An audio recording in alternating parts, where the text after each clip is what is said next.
Bonjour à tous, je vous remercie donc de cette invitation pour vous parler du traitement médical et de la prise en charge médicale des scolioses idiopathiques. Je vais passer rapidement sur les premières diapositives parce que c'est des choses qu'on connaît tous, mais effectivement chez l'adulte on a vraiment deux entités, la scoliose idiopathique qui est donc cette scoliose de l'adolescent qui va s'aggraver progressivement et la scoliose dégénérative qui soit apparaît de nouveau, soit correspond à l'aggravation d'une scoliose idiopathique qui était jusque-là non évolutive. Avec ce schéma qu'on connaît également qui résume bien la situation et qui nous permet de nous rappeler que dans les scolioses dégénératives, on a vraiment comme point de départ de l'évolution ou de la reprise d'évolution la dislocation, alors que dans les scolioses idiopathiques de l'adulte, la dislocation se fait souvent au cours de l'évolution et elle n'est pas spécialement liée à la période de la ménopause ou périménopause, contrairement aux scolioses dégénératives. En pratique, c'est parfois difficile de faire la différence entre les deux quand on voit les patients très à distance dans leur prise en charge et dans leur suivi.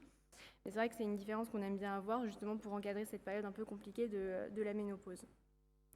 Quand on voit nous les patients en consultation qui viennent nous voir avec une scoliose pour un avis médical, en général c'est la douleur qui les fait consulter. Ça peut être l'association de lombalgie, de radiculalgie, des deux, un syndrome iliocostal, un syndrome ilio-lombaire, mais quelle que soit de toute façon la cause de la douleur, nous notre objectif premier c'est de faire une enquête étiologique pour documenter la cause de la douleur puisque la scoliose en elle-même ne fait pas mal et pouvoir permettre ensuite d'avoir un traitement ciblé pour le patient sur ces douleurs. À partir de là, on peut définir avec le patient les objectifs de la prise en charge médicale qu'on lui propose, qui vont s'organiser sur 3 axes. Un, diminuer ses douleurs, puisque c'est pour ça qu'il vient nous voir. Améliorer globalement les fonctions et puis planifier le suivi, ce qui nécessite quand même une éducation thérapeutique et une alliance thérapeutique avec le patient pour éviter les perdus de vue. On essaye aussi d'être extrêmement clair dès le départ avec le patient. Tous les traitements médicaux qu'on peut proposer n'ont bien sûr aucun objectif de correction sur la déformation.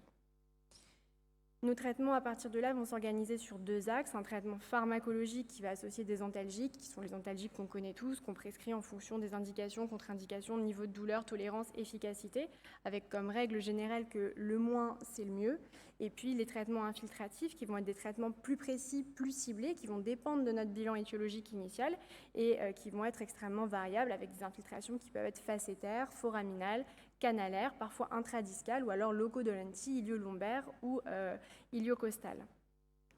Le deuxième axe du traitement, qui va agir plus comme un traitement de fond, c'est le traitement non pharmacologique qu'on va pouvoir proposer aux patients. Et ce traitement non pharmacologique, il va s'organiser autour du traitement rééducatif au sens premier du terme, avec la kinésithérapie et l'ergothérapie, qui va être bien sûr un programme qui va être adapté en fonction du patient, en fonction de ses douleurs, en fonction de son morphotype et de sa déformation, mais qui va reprendre plusieurs grands principes, avec un modelage et un assouplissement qu'on peut proposer au niveau de la gibbosité pour lever les tensions musculaires et qui sont intéressantes surtout en début de prise en charge, un apprentissage d'auto-agrandissement et de travail proprioceptif, et puis ensuite un travail d'étirement au niveau des plans sus et sous-pelviens pour lutter contre les rétractions qui peuvent être induites, et un travail asymétrique au niveau de la déformation, avec comme objectif de renforcer les muscles qui sont étirés par la déformation, donc dans la convexité, et d'étirer les muscles rétractés, qui sont ceux de la concavité. Ensuite, on propose globalement un travail aérobie, un travail fonctionnel, et puis l'apprentissage d'autoprogrammes d'exercice pour autonomiser le patient dans la suite de leur prise en charge. Le deuxième axe du traitement rééducatif, c'est l'appareillage avec la prescription des corsets. Les corsets, quand on les prescrit, ils sont à visée antalgique chez l'adulte, il n'y a pas d'autre indication. L'objectif, il est de restituer un équilibre quand même dans le plan frontal et sagittal dans le corset et puis d'assurer un soutien sous la gibbosité. Il y a 2 types de corsets qu'on propose, soit les coutiles balénés, soit les corsets orthopédiques thermoformés en fonction des déformations et puis de l'histoire du patient. Les règles de prescription du corset, pour qu'il soit bien supporté, c'est qu'il faut qu'il y ait une bonne prise au niveau abdominal pour éviter effectivement qu'il soit mal toléré au niveau abdominal, qu'il y ait un soutien sous la gibbosité, qu'il y ait un bon pince-taille, on essaye au maximum de redonner de la lordose lombaire, sauf bien sûr quand on ne peut pas dans les canaux lombaires rétrécis, et puis on essaye de rééquilibrer la ligne de gravité en arrière des têtes fémorales. Tout le travail de prescription, de prise de mesure, d'essayage, de suivi se fait en collaboration entre le médecin prescripteur et l'appareilleur, parce qu'en fait, ça permet d'améliorer à la fois l'observance et la tolérance du corset, qui sont quand même les 2 grands obstacles dans la pratique tous les jours au port du corset. Un moyen simple d'évaluer l'efficacité, en fait, c'est effectivement de se rendre compte de l'observance. Un patient adulte qui met son corset, c'est un patient qui a une efficacité ressentie de son corset. Et c'est vraiment la première question à leur poser. Si le patient ne met pas ce corset, ne l'a jamais mis le corset ou ne met plus le corset après un temps de pause, c'est qu'il se passe quelque chose et qu'il faut revoir le corset. Si le problème, c'est un problème de motivation initiale du patient, on peut proposer, dans certains cas, de faire un corset test en résine ou en plâtre, qui permet pour le patient d'avoir une idée de l'efficacité ressentie au moment du port du corset et donc de renforcer sa motivation et de passer plus facilement dans un second temps à un corset qui sera fait sur mesure et avec un certain coût induit forcément à la prescription. L'évaluation de la tolérance, sinon elle se fait sur les paramètres cliniques habituels, la tolérance cutanée, respiratoire, digestive et neurologique. Globalement, il n'y a aucune contre-indication absolue à la prescription d'un corset, mais il y a des limites. C'est sûr qu'on a plus de mal à prescrire un corset quand on est sur des déformations très évoluées et très peu réductibles, ou alors quand on est sur des morphotypes extrêmes, obésité ou maigreur extrême. De manière générale, le corset ne doit pas faire mal. Si le corset fait mal, c'est qu'il y a un problème et qu'il faut le revoir très rapidement. Et parfois, surtout chez les patients très âgés, on est embêté parce que le corset est bien efficace, il est bien mis, sauf qu'il entraîne une perte d'autonomie parce que finalement, au quotidien, ils ont plus de mal à se déplacer, plus de mal à faire les choses. Et là, c'est vrai que c'est un peu compliqué, que ça nécessite une réévaluation régulière. Un argument qu'on peut apporter aux patients pour renforcer un peu leur motivation à porter le corset, c'est que ça a été aussi montré, même si le corset n'a pas d'objectif correctif, on a montré qu'un corset porté très régulièrement, plus de 6 heures par jour, tous les jours, permet de ralentir la vitesse d'évolution de la scoliose. Et donc ça, c'est vrai que c'est un argument qu'on peut apporter en plus pour renforcer la motivation des patients à porter leur corset.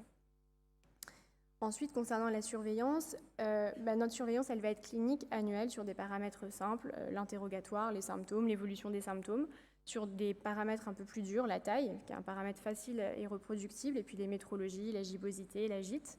Et puis, on va avoir une surveillance radiographique avec les télérachis qu'on va faire pour les scolioses idiopathiques plutôt tous les 5 ans, et pour les dégénératives plutôt tous les 2 ans, vu que le rythme d'évolution est différent. En conclusion, si on essaye de résumer un peu l'algorithme qu'on essaye d'utiliser pour s'orienter, on a besoin de répondre de prime abord à 2 questions. Est-ce que la déformation est évolutive et est-ce que le patient est symptomatique? Ce qui permet de se positionner sur 4 cas de figure.